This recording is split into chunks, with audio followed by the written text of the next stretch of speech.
Assalamualaikum warahmatullahi wabarakatuh.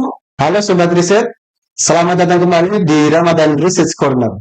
Saya, Miftahul Falah, akan menemani Sobat Riset dalam episode ketiga kali ini.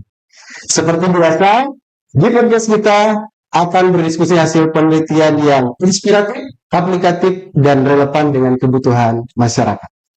Pada episode kali ini, kita akan membahas judul penelitian yang sangat menarik dan inovatif, yaitu pengembangan permainan ular tangga berbasis AI sebagai media edukasi menarsi bagi anak sekolah dasar.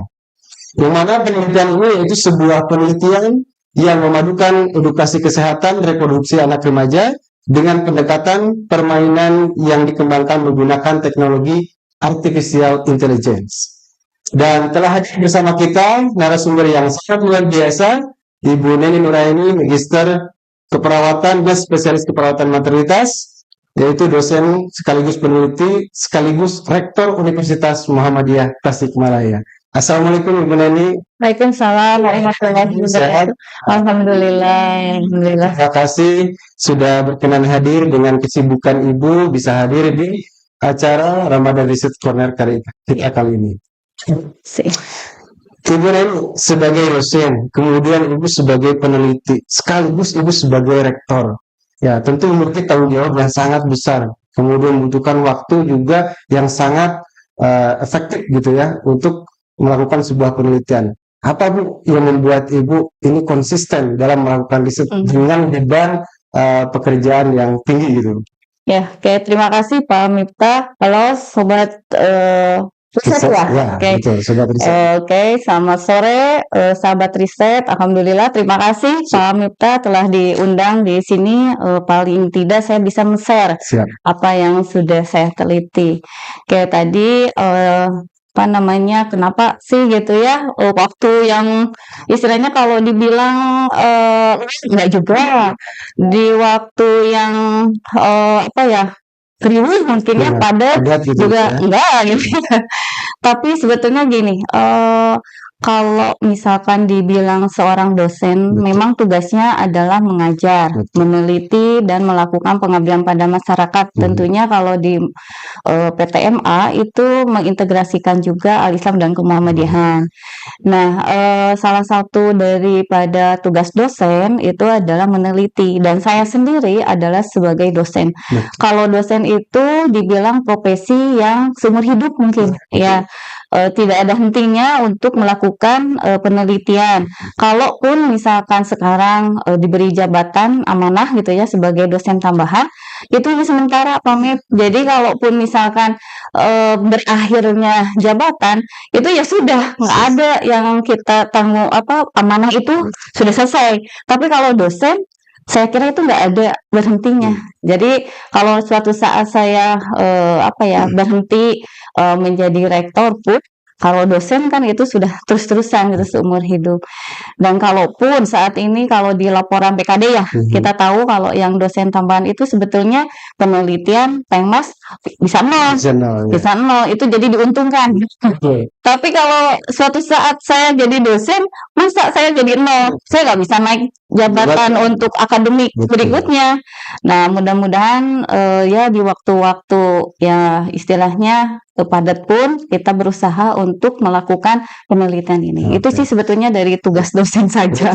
Itu yang menjadi salah satu motivasi. Iya, betul. Konsisten walaupun dengan jadwal yang padat ya, tapi tetap konsisten dalam melakukan riset. Betul. Ibu. Kita langsung ke riset Ibu ya. Oke. Bu, untuk riset Ibu ini kira-kira apa Bu yang melatar belakangi Ibu penelitiannya khususnya ya tentang edukasi menarsi pada sekolah dasar ini? Oke.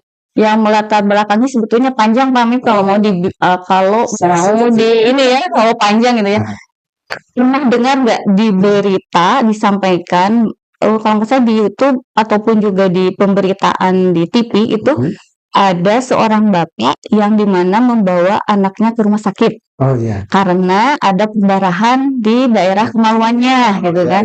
Bapaknya kan takut, ini ada apa anak saya kok ada darah keluar dari vagina lah gitu ya, dari kemaluan. Termasuk anaknya pun takut gitu, nangis dan sebagainya. Akhirnya dibawa ke rumah sakit.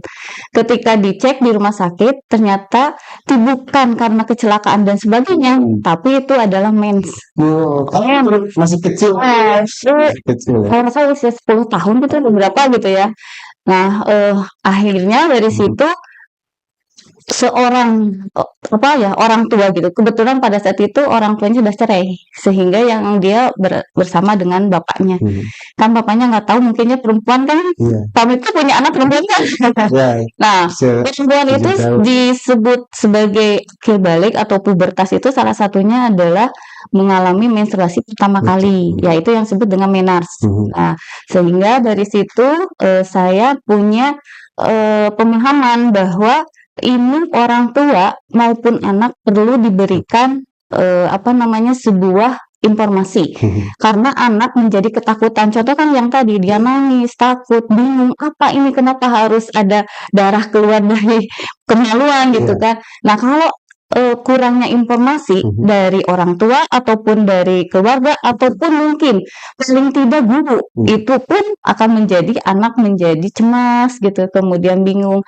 Ada lagi cerita satu lagi Pak Mip, anak saya itu usianya baru 8 tahun waktu dia kelas 2. Dia bilang gini, Bun, temen dedek mah nggak ikut sholat zuhur gitu kan. Dia aja katanya tuh di teras itu, terus diajak ke masjid, nggak mau katanya gitu. Kenapa nggak mau? Enggak, jadi marah dia katanya gitu. Terus saya bilang, kenapa gitu? Terus katanya teh lagi men katanya gitu. Jadi memang sepertinya ini perlu informasi yang luas gitu kepada orang tua, anak-anak. Bahkan ketika kita studi pendahuluan lah, kita melakukan FGD dengan anak-anak itu yang sudah menstruasi ini Maya ke kelas 5, itu mengatakan pada saat dia mengalami menstruasi yang pertama, itu dia takut, khawatir. Terus udah gitu mau bilang ke siapa, takut juga gitu kan. Nah, dari situlah pada akhirnya melatar belakangi dari riset ini. Itu sebetulnya Pak Mip.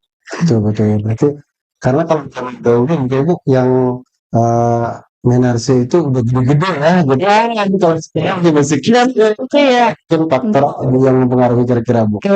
Sebetulnya kan memang kalau menarse itu secara normal itu pada perempuan sekitar usia 10 sampai 15 tahun.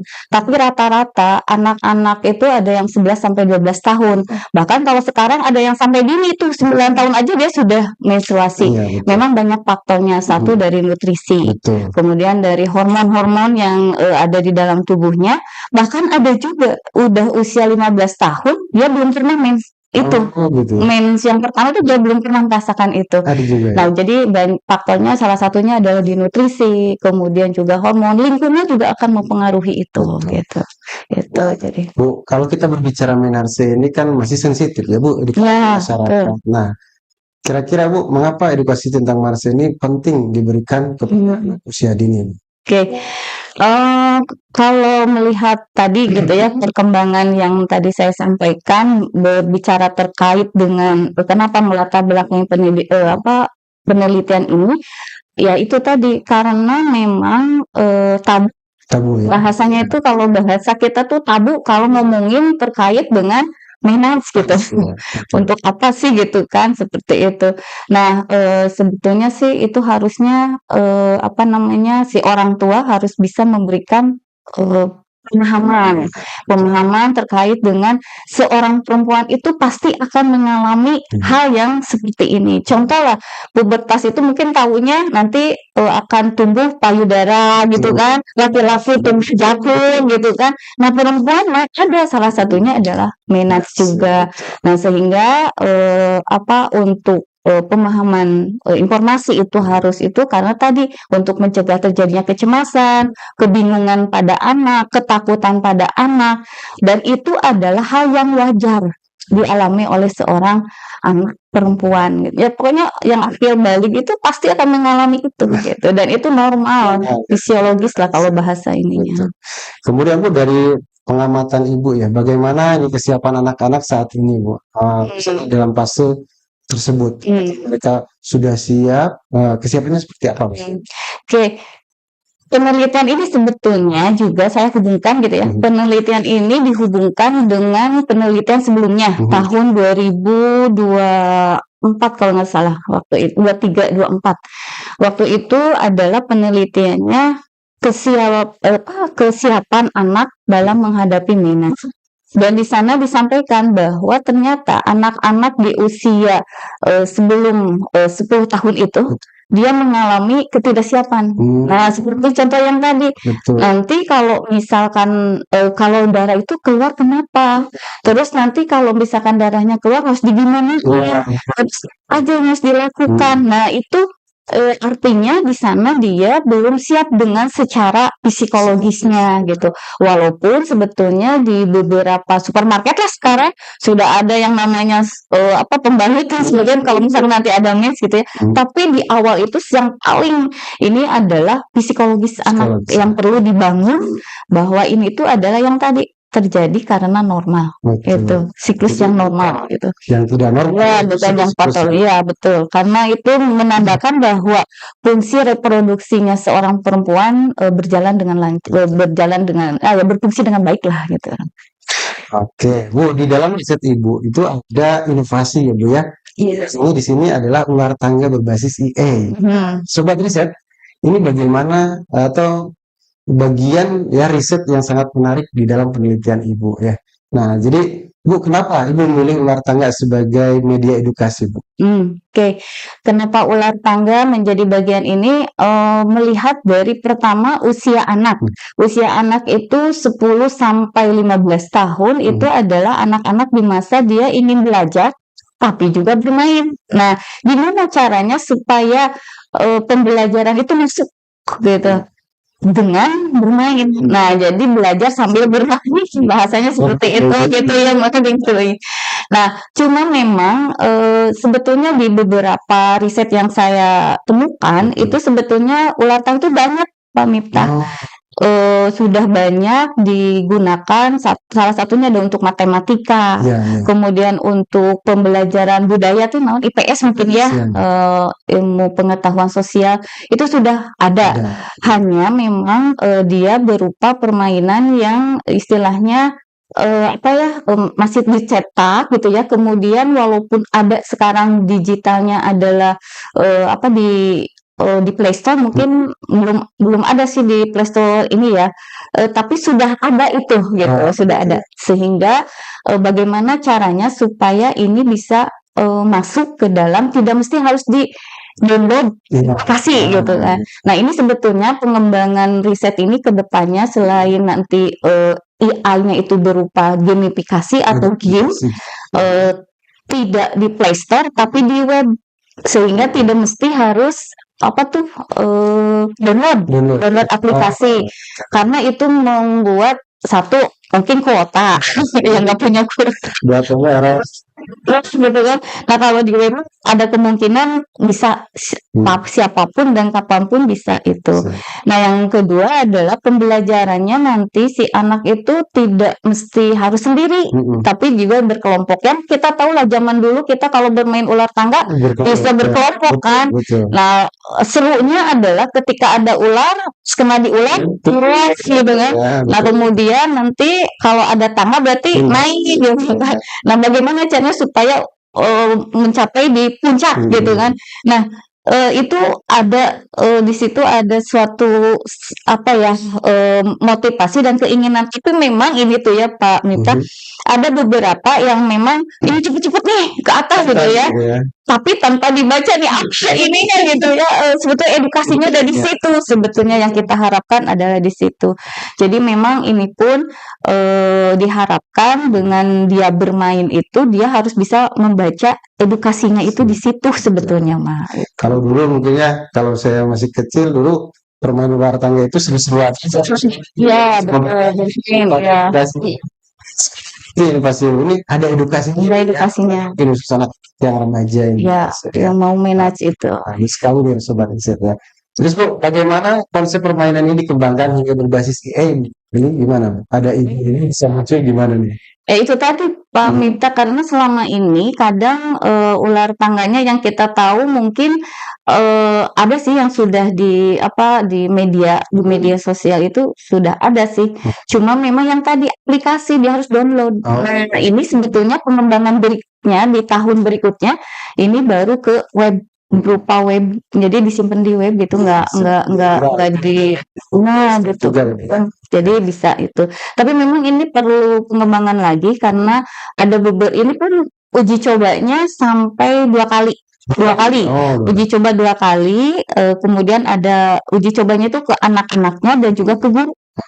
Karena guru juga menyampaikan ternyata pembelajaran tentang manage itu masih kurang di sekolah SD itu kan. betul. Jadi yang ada itu mungkin alat reproduksi iya, tapi untuk ke manage-nya hanya sekilas saja. Itu kan waktu itu saya tanya, ada nggak pembelajaran tentang ini? Nah, belum sampai ke dalam gitu, enggak gitu. Dan gurunya pun memang menyampaikan ini sangat bagus sekali untuk edukasi pada anak-anak. Jadi memang nanti itu diharapkan si anak itu selain bermain ya sambil membaca itu juga, itu yang sih diharapkannya mah gitu. Biar dia tidak usah secara ceramah, kan selama ini yang dilakukan Penkes gitu ya atau edukasi itu memang ceramah. Nah, memang ceramah itu bikin anak bosen. Kalau di kelas mendengerin gitu ya bosan gitu. Makanya gimana nih caranya supaya anak ini tidak bosan tapi dia mau untuk terus-terusan bermain ini. Nah, itulah mungkin melatar belakangi dari game ini gitu ya, game ini supaya memang tidak di-download terutama juga, tapi bisa kapanpun bisa dimainkan. Itu berarti Bu, merupakan salah satu ya Bu dari keunggulan ya media yang Ibu Iya, insya Allah. Mudah-mudahan. Media yang sebelumnya yang masih konvensional. Ya, kita pun waktu 2023, 2004 itu masih menggunakan kertas. Oh, kertas. Kertas gitu ya. Kemudian satu kertas besar itu dimainkan oleh 5 orang. Nah, terus kita gini, jadi sebut-sebut nih, gitu kan. Nah, gimana nih caranya kalau kita coba untuk menggunakan tadi gamenya menggunakan web dulu lah gitu kan. Nah, nanti untuk pengembangan berikutnya baru ke web kayak gitu. Terus Bu, ketika pertama diuji coba ke anak-anak, ini gimana responnya awalnya? Anak-anak sangat antusias sekali. Senang banget. Ada beberapa anak yang pengen lagi, udah sampai di titik gitu. Gitu kan. Nah, si gurunya sudah juga kesel nih, udah naik, udah sampai sedikit lagi mau finish, harus turun lagi gitu. Nah, itu. Jadi seru pada saat uji coba itu gitu. Sangat anak-anak selain bermain itu, kita juga kan melakukan pretest dan post-test untuk mengetahui sejauh mana game ini tuh gitu ya, atau informasi yang kita lakukan ini efektif untuk meningkatkan pengetahuannya dia, terutama memang tentang manage-nya. Dan ternyata sebelum dan setelah penelitian itu sudah terukur sih pemahamannya gitu ya. Jadi ada hubungan lah, maksudnya ternyata meningkat gitu setelah diberikannya permainan ini. Ini cocok nggak Bu untuk anak dari usia bukan usia berapa tadi Bu? Usia di kelas kemarin tuh kita untuk penelitian ini di kelas 3 dan 4. Berarti untuk kalau yang sudah jangan. Enggak. Kalau ini khususan untuk anak SD yang mau menghadapi menas. Berarti kan di usia yang nanti mereka itu siap ketika harus ada, mereka nggak shock gitu ya. Kita kayak tadi. Iya. Bagus Bu. Oke. Ibu mungkin di aplikasi ini bisa ditampilkan Bu atau bisa. Ini sudah ada ya. Udah dah. Ini ya. Ini memang pada saat uji coba mereka inginnya memang download di Play Store gitu kan, pinginnya. Tapi kita bilang belum nanti saja. Kita perlu pengembangan yang tadi itu. Ingin ada web dan sebagainya. Ini namanya si Oh, si Mena. Si Mena itu adalah sahabat Menats. Nah, ini biar mudah diingat sih sebetulnya, dari tim itu banyak nama yang disodorkan gitu ya. Cuma memang akhirnya kita sepakat untuk menggunakan si Mena, yaitu sahabat Menats. Nah, ini bisa ini kan mulai ya, kita mulai gitu ya. Kalau permainannya sama saja seperti ular tangga biasa. Jadi nanti bergiliran lah gitu ya. Kalau ada ular berarti turun, kalau misalkan ada tangga berarti dia naik. Kemudian untuk bergilirnya itu kan sesuai dengan dadu yang dikocok. Nah, itu kalau ini kan memang kocokannya berdasarkan nanti kita lihat lah ya. Nah, ini kita pilih saja dulu apa mau sendiri atau mau bersama. Bedanya, Bu? Kalau sendiri mainnya sendiri. Ada teman. Gak ada teman, ya. Tapi kalau bersama ini bisa jadi 4. Jadi bisa 2 orang, 3 orang atau 4 orang maksimal. Maksimal 4 orang. Nah, kita coba yang sendiri. Oke, siap. Kemudian ini ada beberapa karakter. Ini pun berbagai dari tim menyarankan kalau misalkan kita kan istilahnya tuh Islami, misalkan gambar yang Islami kan ini pinginnya untuk menyeluruh gitu kan. Jadi akhirnya kita coba untuk membuat karakter dari berbagai adat yang ada di Indonesia. Ceritanya seperti itu. Mantap. Nah, terus misalkan kita klik yang sebelah sini aja. Nah, klik. Nah, setelah ini baru kita mulai untuk memutarkan dadunya. Oh, ada dadunya. Dadunya ini, ya, dadunya ini. Jadi klik ya. Aja kan. Nah, baru nanti ada pertanyaan dulu sebelum maju ya. Nanti makanan dan minuman yang dianjurkan saat menstruasi itu yang mana? Nah, makanan yang cepat saji dan bersoda, atau yang kedua sayuran hijau bawang putih atau kopi dan teh. Pamita mau yang mana? Oh, berarti yang 2 dong. Yang kedua yang coba yang 2. Oke. Nah, bisa edukasinya adalah makanan bergizi membantu tubuh lebih sehat dan mengurangi gejala head seperti jadi jawaban yang benar itu akan diperkuat dengan betul bahwa jawabanmu itu benar. Nah, kemudian nanti kenapa harus yang bergizi? Nah, inilah edukasinya karena akan mengurangi. Nah, itu mengurangi gejala head seperti kram. Lanjut, Pak. Nah, karena dia ada tangga dia naik gitu. Nah, begitulah seterusnya gitu. Nah, kalau yang istilahnya sendiri ya. Kalau yang berdua, kalau misalkan Pamita tadi jawabannya salah, berarti giliran saya. Gitu berarti yang giliran gitu. Sama. Kalau dadunya ini nanti ada gambar yang tadi. Gambar karakter. Coba balik lagi di ini. Jadi 2 ya, Bu ya, berarti itu. Iya. Misalkan nanti kita pilih yang tadi itu ya, mulai kemudian bersama.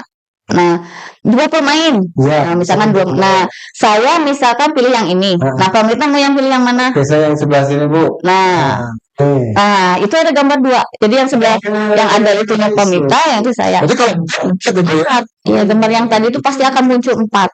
Nah, sekarang Pamita, giliran Pamita dulu aja. Coba gilir. Nah, oke. Nah, coba Pamita. Bertas pada perempuan, sering mengantuk, payudara mulai tumbuh, rambut rontok. Berarti yang 2 ya. Silahkan coba. Berarti jawabannya tuh benar bahwa memang saat pubertas itu akan tubuh perempuan itu berubah. Salah satunya adalah pertumbuhan payudara. Nah, lanjut. Nah, maju kan tadi 2. Nah, sekarang bagian saya kayak gitu. Gitu. Itu terus yang keempat. Ya, kalau misalkan ada 4 ya 4 orang seperti itu. Sampai nanti ke atas. 30.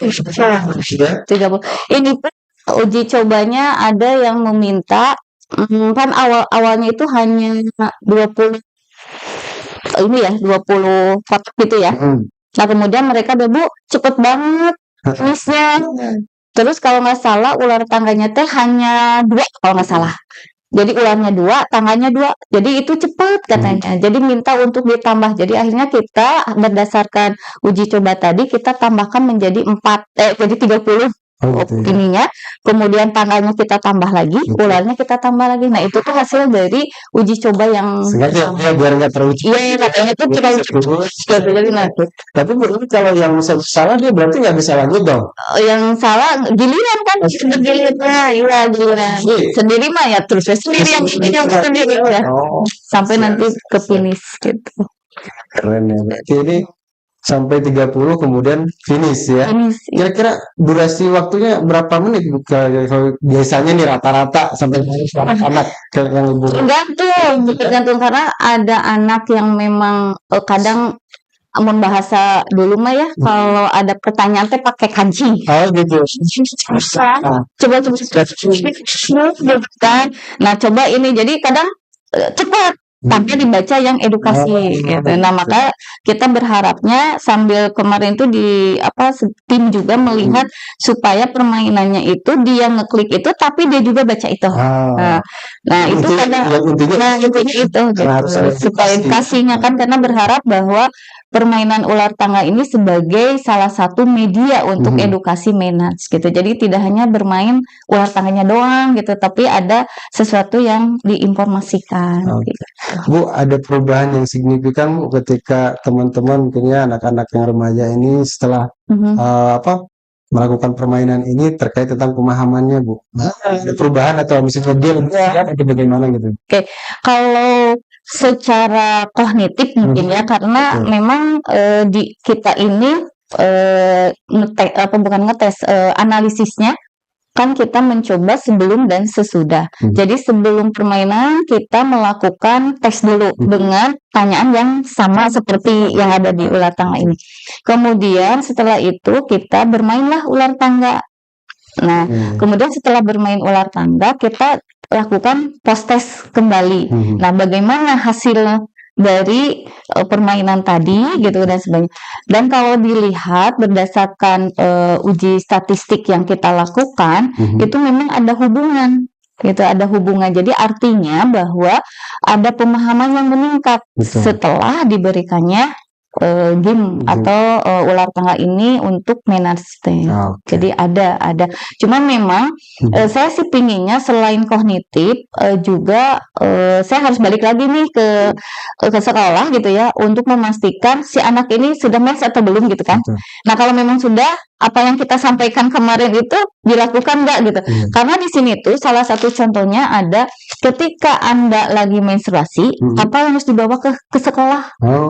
Karena saat ini ada anak-anak tuh nanti aja di rumah. Jangan dikira, karena ini panjang loh Pak, sebetulnya ini tuh edukasinya panjang. Apabila seorang sedang menstruasi selama 6 jam atau 8 jam tidak diganti-ganti, pembalut itu akan menyebabkan dampak yang mengganggu kesehatan. Nah, itu juga belum sampai selesai. Ini baru kognitifnya terkait dengan apa sih manage. Nah, belum nanti untuk berlanjut lagi, mudah-mudahan bisa untuk ke depan itu bisa berlanjut lagi untuk hal-hal yang untuk kelanjutannya peluangnya sih sangat besar gitu. Karena ternyata saat ini pun anak-anak kadang ketika menstruasi, saya lihat kemarin di sekolah lah ya, di sekolah itu selain dia diberikan pemahaman, kemudian apa yang harus dibawa, sarana dan prasarana atau fasilitas yang harus ada di sekolah. Contoh toilet. Nah, toilet di situ kan untuk cuci, untuk itu memadai enggak, layak enggak? Bisikir WC natos aya, tapi enggak ada airnya misalnya gitu. Enggak disediain. Kadang suka begitu. Atau sabunnya nggak ada. Nah, ini juga perlu kerjasama antara pihak sekolah untuk menyediakan sarana prasarana terkait dengan anak-anak yang menstruasi itu. Harus ramah ya Bu. Ya, betul. Karena mungkin di toilet itu ada airnya, ada toiletnya, nggak ada tong sampahnya. Ya, gitu. Nggak ada. Aduh, itu betul. Ibu, di dalam riset Ibu ini, Ibu melibatkan guru, misalnya orang tua, belajarnya itu gimana Bu? Ya, kalau saat ini pada saat penelitian kita itu memang melibatkan pertama kepala sekolah. Kepala sekolahnya dulu, kemudian guru-guru. Ada juga. Ada guru-guru kelas 3, 4, 5, dan 6. Betul. Kalau yang 5, 6 kan ada beberapa yang sudah menstruasi. Betul. Tapi ada 2 atau 3 orang yang belum mens, maka dia ikut ke yang tingkat ini supaya dia punya edukasi. Walaupun sebetulnya yang kelas 5 dan 6 itu dia punya pengalaman dari temennya karena cerita-cerita temennya gitu kan, tapi dia sendiri masih bingung. Nah, kumaha gitu ya.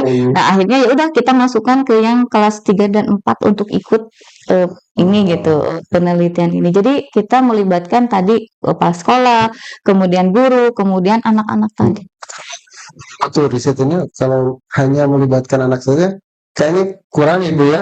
Dia harus dukungan dari berbagai pihak ya, sehingga apa yang kita harapkan dari penelitian ini bisa berjalan dan sesuai. Iya, cuma memang itu tadi Pak, saya belum sampai ke orang tua. Hanya baru sampai ke guru saja, dan tapi memang gurunya kemarin menyampaikan bahwa ini sangat sangat penting untuk disampaikan karena memang pembelajaran di sekolah terkait dengan manage ini memang masih kurang gitu, kurang. Dan guru pun kemarin ada beberapa pertanyaan, saya juga jadi keinget ada beberapa pertanyaan di sini yang gurunya gini, iya gitu ya, gitu jadi ya ibunya merasa jadi itu gitu ya. Nah, jadi akhirnya mereka juga lagian punya anak juga perempuan gitu ya di rumahnya katanya tuh gitu. Oh iya ya, berarti saya ini kamar itu salah gitu ya, katanya gitu. Jadi memang kadang gitu ya dengan beberapa informasi yang mungkin perempuan segede saya saja udah terbiasa seperti itu, tapi nyatanya gitu secara teori jadi ada masih belum kita tahu gitu. Nah itu mungkin yang harus suatu bukti tidak hanya buat anak saya ya, bisa flashback gitu ya, walaupun sudah terlewat. Betul. Jadi untuk tantangan di riset ini Bu, apa Bu? Karena mungkin di sini kan khusus anak ya, anaknya anak sekolah dasar itu tantangannya apa Bu? Karena kita lihat Bu, tidak semua anak memiliki gadget ya Bu ya. Iya, betul. Ada beberapa orang tua yang mungkin batasi anaknya, itu gimana? Ya, itu salah satu tantangannya memang ketika tidak semua sekolah pun gitu memberlakukan atau kebijakannya itu dan membawa handphone ke sekolah gitu ya, sehingga dia memang mungkin saja bisa di rumah ataupun memang di rumahnya tidak punya. Makanya ini juga menjadi sebuah tantangan gimana caranya supaya informasi ini sampai kepada si anak, orang tua maupun guru gitu ya. Ada pembelajaran yang lebih modern tapi interaktif gitu ya. Tapi interaktif gimana caranya. Nah, mudah-mudahan sih kalau saat ini, tapi kalau saya lihat ya Pak Mip, kalau saat ini tuh orang yang sekalipun gitu ya, ini tapi punya HP emang gitu. Udah gitu HP emang, jadi kayaknya di Play Store harus ada gitu, di web juga harus ada gitu karena saya tidak punya kuota. Nah itu gitu, memang Siana tidak kuota. Memang salah satu tantangannya adalah itu. Kita ingin menyampaikan informasi, tapi memang ada beberapa yang tidak punya dan sebagainya. Tapi kita bisa lakukan terkait dengan misalkan di sekolah saja, bisa difasilitasi mungkin di sekolah yang punya fasilitas misalkan ini sendiri gitu ya, bisa dijadikan pembelajaran di sekolah. Terus Ibu ketika sekolah meyakinkan kepada pihak sekolah bahwa ini tuh bermanfaat untuk mereka kemarin ya, kemarin cuma disampaikan permainan begitu aja dengan gurunya sudah ini bagus ini bagus sekali gitu untuk pembelajaran anak ke depannya. Bisa jadi sih Bu, misalkan gitu ya kata dia, kalau memang beliau tuh menyampaikan kalaupun memang ada pembelajaran khusus terkait ini ya memang ini. Terus saya bilang gini Bu, sebetulnya untuk ular tangga itu tidak mesti yang penkesnya aja, tapi bisa jadi pembelajaran yang lain seperti tadi saya sampaikan, ada di matematik, ada juga di budaya, mungkin bisa jadi di bahasa Indonesia atau IPA, itu bisa jadi untuk pembelajaran yang interaktif, modern dan mudah untuk diingat pada anak. Itu bisa dilakukan, saya bilang seperti itu ke gurunya. Berarti mudah untuk diterima ya. Mungkin refleksi bulan Ramadan, kita kan hari ini sudah berada di bulan suci Ramadan ya Bu. Dalam semangat Ramadan ini Bu, biasanya kan kita identik dengan pembelajaran dan perbaikan diri atau muhasabah diri ya Bu ya. Nah, apa pesan Ibu untuk orang tua Bu, terkait tentang pentingnya edukasi kesehatan reproduksi untuk anak ini? Anak ya. Oke, karena saya punya anak juga, Pak Miftah, usia 9 tahun mau menuju 10 tahun, Berarti Bu. belum menstruasi, itu menjadi tanggung jawab saya sebagai orang tua pada anak, bagaimana memberikan pemahaman secara dini, terutama memang terkait dengan menas. Pas banget dengan bulan Ramadan ini, kadang suka bertanya, Bunda kenapa enggak puasa gitu kan? Nah itu karena kan Bundanya mau menstruasi misalnya. Nah ini menjadi pembelajaran juga buat anak gitu di saat sekarang kita sedang Ramadan pun bisa disampaikan bahwa ternyata kalau mens itu adalah normal. Kemudian juga jangan takut, pokoknya yang penting tidak nggak bingung dan sebagainya, jangan nangis, jangan cemas, pokoknya karena itu adalah hal yang hal yang wajar. Jadi untuk para ibu dan orang tua, terutama ibu-ibu, karena ibu-ibu itu yang paling dekat ya dengan anak perempuan. Kadang perempuan itu memang ada ke bapak, tapi hal-hal tertentu itu biasanya dicurhatinnya kepada ibu. Nah, sehingga pada ibu-ibu ini jangan segan-segan untuk memberikan informasi terkait kewanitaan, terutama karena memang sejak dini inilah menjadi hal yang sangat penting untuk ke masa depan yang akan datang. Dari sini kita bisa mencoba memberikan secara dini, walaupun memang pemahaman kita terbatas, tapi kita bisa memberikan hal yang bisa kita sampaikan kepada anak tanpa melalui gadget yang memang tidak ada sumber yang jelas gitu ya, tapi bisa untuk disampaikan kepada anak gitu untuk ini, terutama memang terkait dengan menas ini. Kemudian nanti tentang menstruasi ke depannya itu nanti harus bagaimana dan sebagainya, alangkah lebih bagusnya memang para orang tua juga memberikan pemahaman itu. Oke. Bu, tadi kan buat orang tua. Nah, sekarang untuk mahasiswa Bu dan dosen, misalnya teman-teman mungkin dosen masih saya punya ide, tapi untuk bagaimana nih saya membuat ide ini menjadi sebuah hal yang aplikatif dan inovatif gitu ya Bu ya. Nah, kira-kira gimana Bu pesan Ibu untuk mereka? Ya, kalau untuk mahasiswa sebetulnya ini pengalaman yang pernah dialami itu terutama untuk yang mahasiswi itu pasti akan merasakan sudah merasakannya, sehingga ketika oh iya dulu itu saya gimana nih, nah itu alangkah lebih bagusnya disampaikan juga kepada adik-adiknya gitu ya, atau remaja-remaja yang lainnya, baik nanti di rumah sakit ataupun juga di puskesmas atau bahkan juga di masyarakat. Seperti itu luas sekali kita untuk memberikan informasi dan edukasi dengan berbagai media yang bisa kita lakukan, apakah itu berupa game, apakah itu berupa itu yang lebih interaktif lagi tuh selain yang penting tidak klasikal gitu ya, tidak ceramah, namun bisa dilakukan dengan berbagai media yang bisa kita sesuaikan dengan usianya, usia si anak lah misalkan gitu. Jadi untuk mahasiswa tetap untuk memberikan informasi itu, jangan disimpan sendiri. Ya. Mungkin ilmu yang bermanfaat apabila disebarkan gitu ya. Kalau untuk dosennya Bu? Untuk dosen sebetulnya dari penelitian saya ini bisa jadi mahasiswa juga bisa Pak untuk penelitian yang selanjutnya, bisa jadi yang tadi tidak hanya kognitif, coba kita lihat secara perilakunya. Nah itu bagaimana setelah ada game ini. Nah untuk dosen-dosen juga sebetulnya dari pengembangan AI ini tuh bisa jadi kalau saya sih punya ininya roadmap mungkin ya. Roadmapnya itu di akhir itu pingin ada komersil. Nah, komersil. Nah, mungkin bisa jadi di antara dosen-dosen yang ada di sini mau bantu saya. Di komersil kan bisa jadi itu. Kemudian ya bisa dikembangkan faktor-faktor yang lainnya yang bisa jadi ada sebuah edukasi yang inovatif, yang interaktif, tapi gitu untuk ruhnya terkait dengan informasi kesehatan tentunya kalau dalam hal kesehatan ini.